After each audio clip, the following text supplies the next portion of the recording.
Good evening and welcome to our special telecast on the political turmoil in Tamil Nadu. It is indeed a political turmoil in Tamil Nadu. In a monumental verdict today, the country's top court has convicted Tamil Nadu's Chief Minister in waiting, Sagarika Natarajan, in the 21-year-old disproportionate assets case, slapping a 4-year jail term on J. Jayalalitha's heir apparent and in effect dashing her hopes to occupy the Chief Minister's office and shunting her political career for the next 10 years. The verdict comes right in the middle of a heated power struggle down south and turns the tables on Sagarika as leader of the warring faction. O. Pannirselvam is now set to propel himself into Tamil Nadu's power centre.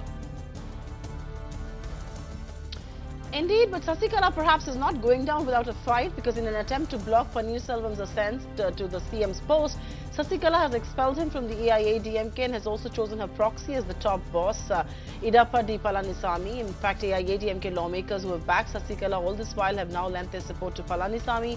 Three critical junctures will now decide the fate of Tamil Nadu. 1, will Chinnamma surrender without resistance? 2, will the courts consider a review? And finally, what will be the Governor Vidyasagar's next move? That indeed is a big story right here on ET Now. Okay, and joining us to discuss all of that and more is a very special panel right here on ET Now. We're joined by Swaminathan, Aiyar, consulting editor, ET Now; Sagarika, Ghose, consulting editor, Times of India; Siddharth, Varadarajan, founding editor, The Wire; and Soli, Sorabjee, former Attorney General of India. Thank you so much, all of you, for joining us on this discussion this evening. Siddharth, Varadarajan, I'm going to start off with you. The big question: does Sagarika have any moral authority to appoint a proxy chief minister? Clearly not, but the way in which this will legally play out is that Palanisamy will be presented as the choice of MLAs who are loyal to her. It's a different matter how loyal they will remain once she's in, and if, say, the governor calls Pannirselvam first to show whether he has the support of the assembly. But as of now, it is, of course, morally wrong. In keeping with the letter of the law, Sagarika can't be CM and she's disqualified for effectively 10 years. But in a clear violation of the spirit of the law, she intends to rule from behind a prison cell, from inside a prison cell. And that's clearly something which is immoral, but people have done it in the past. And sadly, there's nothing in the law, as far as I can understand, that will prevent her from doing that, provided these MLAs remain loyal to her handpicked puppet, and whether this puppet remains a puppet once she's in and he's on the CM's chair.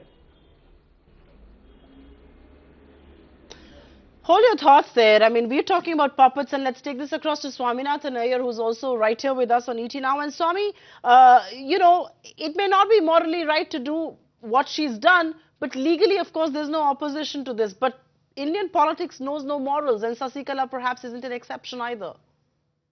There is no morality in this matter at all. I mean, Jayalalitha, who was so popular, has just been convicted. It's a tragedy that the courts have taken 21 years. I would say, the first thing is how outrageous that the courts take 21 years over a case like this and such delayed justice. But such as it is, the fact of the matter is that in Tamil Nadu, both the major political parties were seen as highly corrupt, making loads of money. So when you say moral authority, this has nothing to do with morality, but what it is politically possible to do. Now, right now, people are talking about Palanisamy as Sagarika's proxy. All I can say is that if indeed he is a proxy, he will not remain that for very long. We saw what happened when Nitish Kumar attempted to put Manji as a proxy in Bihar. I said the proxy doesn't remain a proxy. The Katputhli wants to become a puppeteer himself. And surely you will see something similar. I must also add that there are various reports which suggest that perhaps Palanisamy was not in fact Sagarika's choice, and that she favoured Jay's nephew Deepak, and the MLA said no, let's have Palanisamy. I don't know whether this particular report is true. We are getting various reports. We don't yet know what exactly happened within that particular resort. But if it turns out that in fact this choice of Palanisamy was forced on Sagarika, then we are in a different picture altogether. That, in that case, the question of moral authority and so on doesn't arise. The question of being a puppet doesn't arise. The question will still be, of course, what are the numbers? How many numbers does he have? How many numbers does the other have? And that will have to be demonstrated on the floor in Parliament. All I can say is the DMK will be licking its chops and looking forward to trying to get a breakaway movement which spoils the majority, and after a decent interval, topple that in order to have a state election in which the DMK would have an excellent chance of returning to power. Hold your thoughts there, because Sagarika, I want to bring this to you, and I think both Swami and Siddharth have really put it in perspective as far as the morality of this whole thing is concerned. But there are reports, and there is of course an inside track of how Palaniswamy came in, and the original choice was Jayalalitha's nephew. How are you reading these developments? I mean, how stable will any government, whether it's under Palaniswamy or whether OPS does emerge as a leader, really be in Tamil Nadu?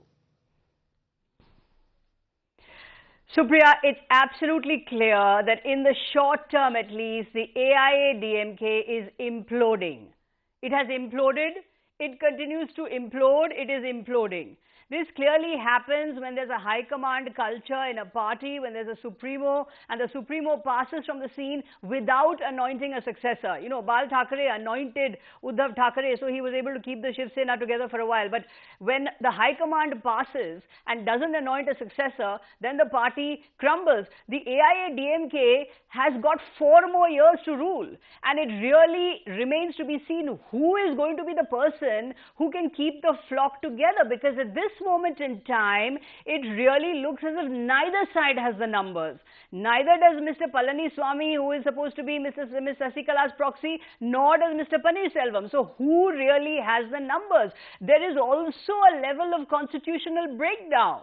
We're seeing that Mr. Paneerselvam wasn't allowed to go to that resort. We're seeing that the MLAs are kept in that resort through police action. We're seeing that the police are not acting in certain instances of law and order. So does this mean that there is ground for governor's rule?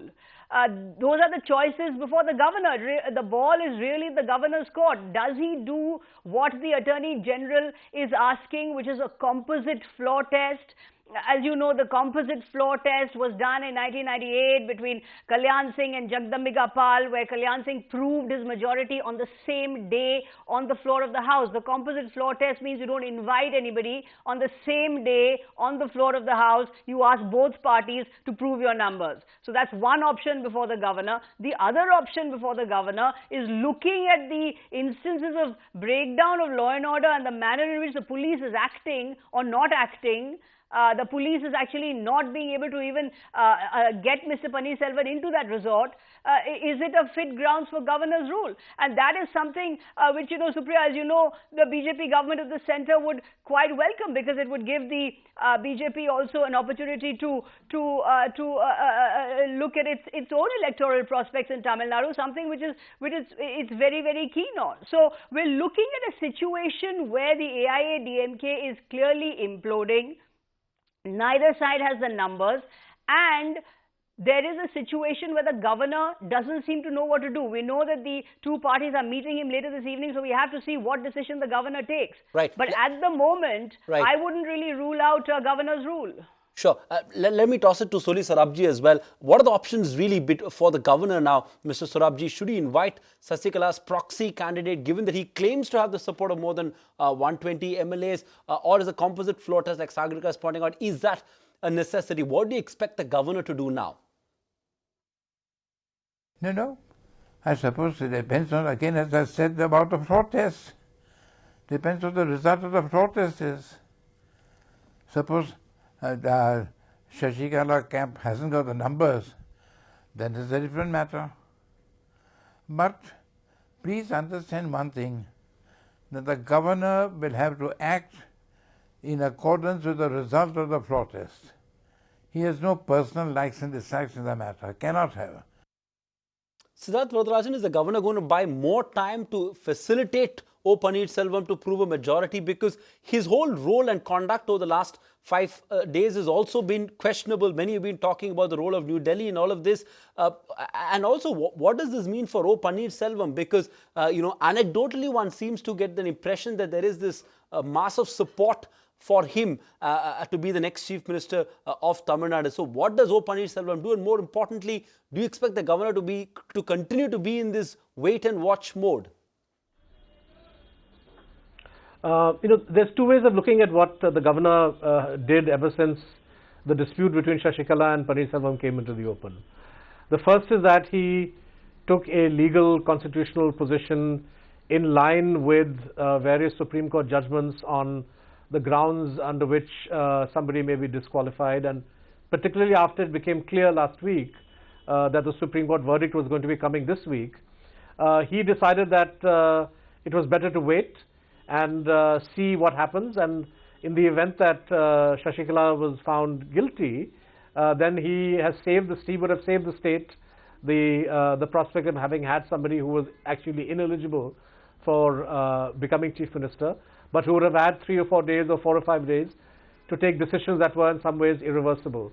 So I think that he perhaps constitutionally and legally acted in a way that is justifiable by delaying the process. That option no longer exists. I don't think there are any grounds now to delay this matter any further. Of course, the charge can be laid and has been laid against him that in delaying the convening of the assembly and deciding, essentially a composite floor test, he was strengthening the deck in favor of Pannirselvam. But now there's no more. The proof of the pudding is in the eating, really, and you have to have a decision taken either way, and one or the other of these two gentlemen will have to emerge victorious from the floor of the House. So I don't see any grounds for delay.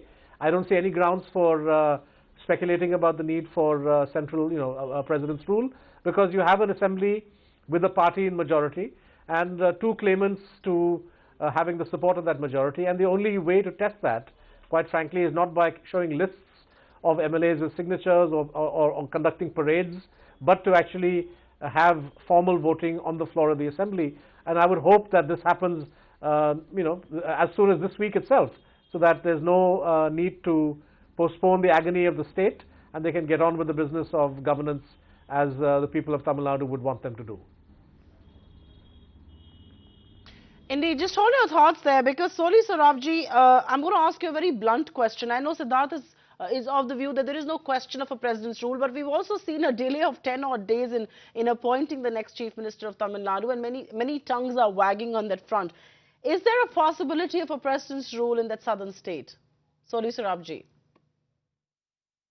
No, I don't think so. The president's rule would be warranted, because president's rules is where there's a complete breakdown of constitutional machinery. There's no such thing. Governor must have a floor test, call for a floor test as early as possible, and then abide by the result of the outcome of the floor test.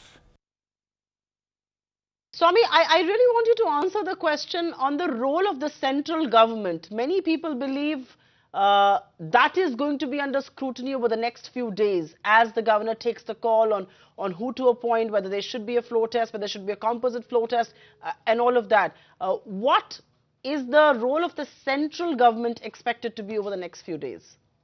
Well, there is a theory that the central government is manipulating the governor, which may or may not be so, but there's no clear evidence. I agree with Siddharth that the governor, I think, had every right to wait until the Supreme Court judgment came. Having done that, we now need to get a quick decision, I think, a contest on the floor of the House. I again agree with Soli Sorabjee that, there is the idea that there's a constitutional breakdown doesn't hold muster. It's entirely possible that Pannirselvam comes and gets a majority. So, I mean, you must give that particular option a chance first. But going beyond that, if indeed the BJP wants to do something, where does its advantage lie?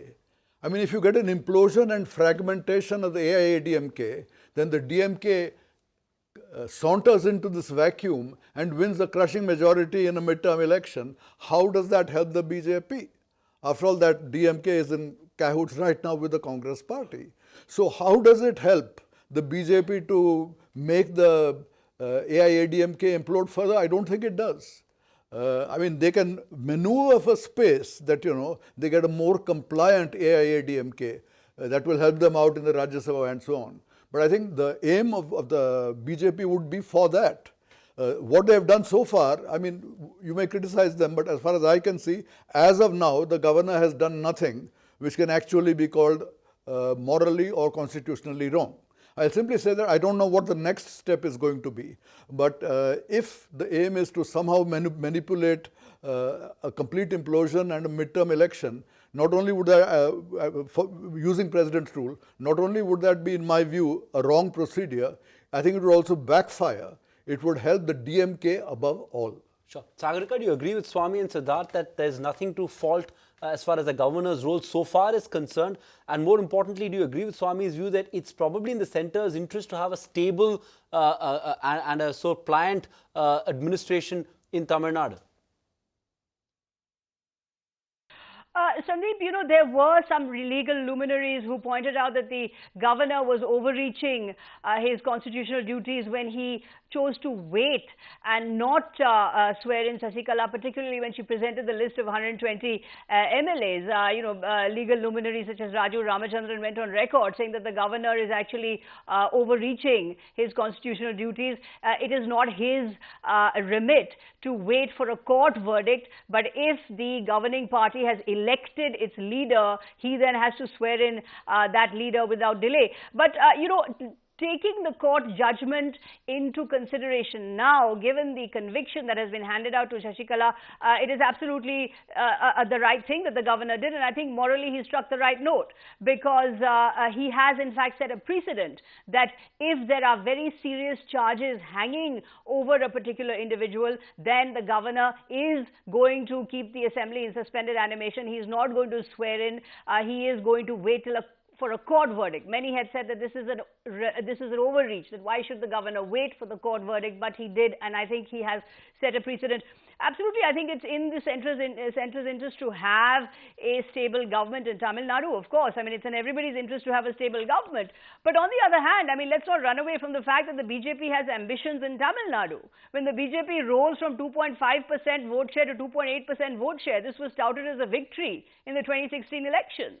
The BJP has political ambitions in Tamil Nadu. They contested every seat. So did the PMK contest every seat. So if the AIA-DMK implodes, if there is a political vacuum, and if there is a certain a fracturing of the AIA-DMK, then certainly other competitive parties will look to see if they can increase their vote share, if they can eye that particular vote bank.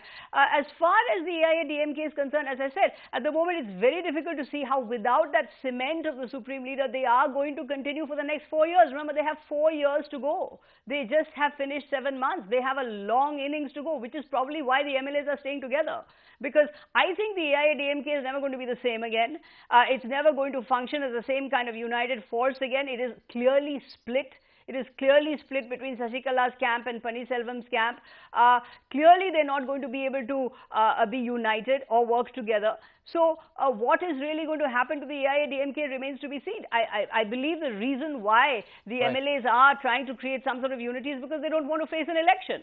Sure. But I believe the future, the united future of the AIA-DMK is now really hanging in a balance. Siddharth Varadarajan, do you agree with Sagarika there that whichever way you look at the situation, no matter who gets sworn in as the Chief Minister, whether it's Sasikala's proxy, whether it's O Paneerselvam, the party is going to implode, and in months from now, probably a year or so from now, we could be staring at another round of elections. Do you see that as something that's imminent? Probably not, actually. I think that the chance, I think if I understood what Sagarika was saying, actually, it was this, that the MLAs have every incentive to stick together, because if they do something which splits the party or weakens or topples the government, that will propel them into an election which they are bound to do badly in, quite frankly. They cannot hope to repeat for the AIA-DMK the party's performance of 2016. They've lost their star campaigner, the person who in many ways controls the finances of the party will be in jail. You have the taint of the Supreme Court's judgment, which confirms that your beloved Jayalalitha did in fact accumulate assets beyond known sources of income. So going into an election in such a scenario is quite a frightening prospect for an AIA-DMK MLA. So I think that these MLAs, all 134 of them, will essentially be united on one fact, or on one agenda, which is that don't rush into the next election. See if you can postpone that collapse of the government. Now, the closer you get to 2021 or perhaps 2019, when the next general election is held, it's possible that the fissures within the AIADMK will become, unmanageable. But I would think that until then, the party would find a way to cohere. The MLAs would have an incentive to stick together, either unitedly under OPS or unitedly under Mr. Palaniswamy. Just hold your thoughts there, because I think the other faction that we need to spend some time talking about is the DMK. And Swami, the DMK should be a happy lot, because in the long term, it seems it's advantage Stalin all the way. DMK is the biggest gainer in this. However, just watch out. Just as when Jayalalitha's death seriously affected the AIADMK, Mr. Karunanidhi is not going to last forever. He is already into his 90s. And if he passes away, Stalin simply does not have the same credibility, the same charisma. So to a lesser extent, the DMK is also going to face a problem if their age-old warhorse passes away and is no longer with them. And then that, of course, opens up all kinds of new possibilities. Sagarika has said, can the BJP try to come in and make space for itself? Very difficult from its low base. Mr. Arvind Kejriwal, of course, will be dying to jump in and say, all these guys are so corrupt, come along, vote for me. I mean, the new spaces are going to open up. It's possible that within this, both the DMK and AIADMK end that mutual hegemony that they've had, and there is space for many more people. Watch the space. Let's wait and see what happens. Siddharth, I'm going to throw this to you. The AIADMK has a substantial share, and we've spent considerable time talking about the DMK, the imminent imploding within the AIADMK, how it changes Tamil Nadu politics. What do all these events, when put together, do for New Delhi? What does this mean for national politics? Because AIADMK has a substantial number of MPs in both houses of parliament. I think Mr. Modi and Mr. Amit Shah's aim, and Jaitley too, will be to keep the ruling dispensation in Tamil Nadu, whatever its final shape and form, in good humor, so that you have the support of their MLAs, of their MPs in the Lok Sabha, which are not crucial, but certainly in the Rajya Sabha. So I think that, as far as national politics is concerned, keeping the government and keeping the ruling party in good humor is the strategy. But, in the long term, this is one of the few rare occasions when the ruling party in Tamil Nadu is not part of the ruling coalition at the center, right? If you look at the last 20 years, there's hardly been any time other than during the Modi government when you haven't had a significant presence in the central government of the ruling party in Tamil Nadu. And I would imagine that by 2019, Indian politics will revert to norm, and that whoever controls Tamil Nadu, whether it's DMK or the ADMK or perhaps some other player, will have every incentive to be on the good side of Delhi, and vice versa. Delhi will go out of its way, the ruling party in Delhi will go out of its way to ensure it has good relations with the government and with the ruling party in Tamil Nadu. So I don't think the national political, I don't think there's that many imponderables that we need to worry over. But what interests me or excites me most is the fluidity of Tamil Nadu politics itself, because as Swami said, you're looking at the potential weakening of the DMK as it moves towards its transition. The AIADMK has already been weakened, perhaps irreparably so. So you have a number of new players that are fancying their chances. The PMK, the MDMK. You have Dalit parties that have always tried to be part of a major front, but have never really had a huge impact. And then you have the other players, DMDK and so on, which are the equations are wide open once again. And the BJP also reckons or fancies its chances of making inroads into Tamil Nadu. So I think 2019 and 2021 or earlier, if elections are precipitated by some suicidal behavior by AIADMK MLAs, will be a highly interesting affair and a highly unpredictable affair. Although, the natural advantage does belong to the DMK as being the party which has ruled Tamil Nadu for a long time, and in the normal pendulum of Tamil Nadu politics stands to gain the most from any implosion within the AIADMK. Quick closing comment, Sagarika, but who's going to fill the vacuum? I mean, what's very clear is that, that ADMK is significantly weakened. that the DMK, while seems to be the gainer, but again, there is credibility issue with that party as well. So clearly there is a political vacuum in Tamil Nadu. But the fact is that politics in the state is essentially of Dravidian politics at the forefront. It's not going to be easy for a BJP to come in and stake claim in a state where Dravidian politics has been at the forefront of the political narrative. So who is going to fill this political vacuum that's being created now in Tamil Nadu?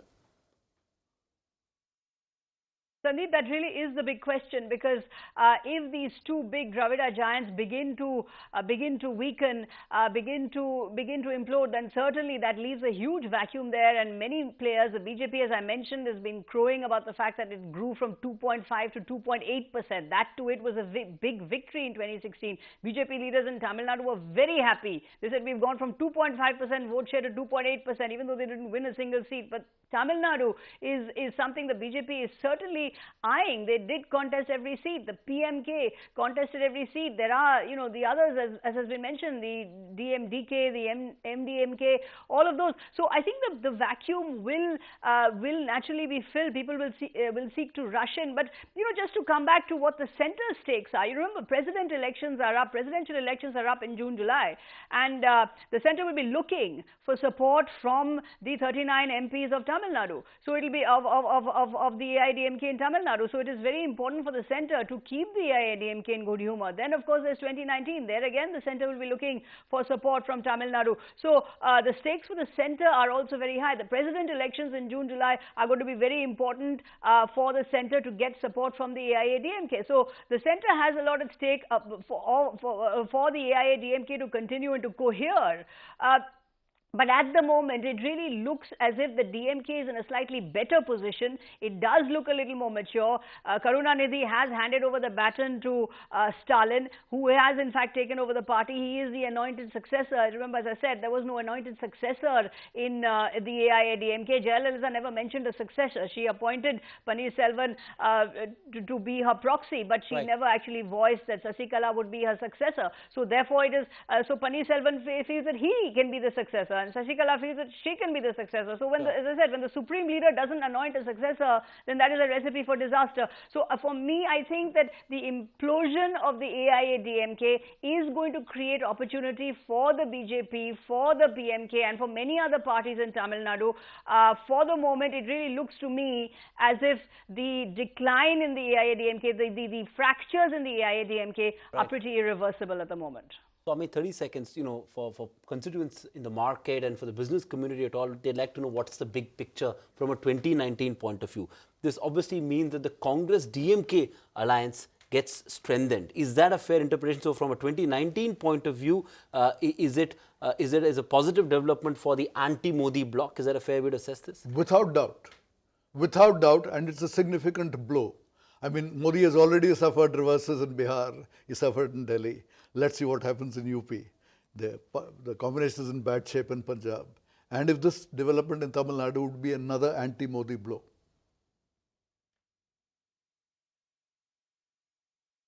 All right, an anti-Modi blow, and the stage is of course set for 2019, but plenty of politics between now to 2019 that will keep us busy, and the mother of all electoral battles, Uttar Pradesh, that Swami is not willing to take a call on just yet. But we'll speak to our panel one more time when the battle does unfold. Thanks very, very much for joining us, all of you. Sagarika, Ghose, Siddharth, Varadarajan, Soli, Sorabjee and Swaminathan, Aiyar. Thank you, viewers, for tuning in. We get you the other side of the political debate soon after.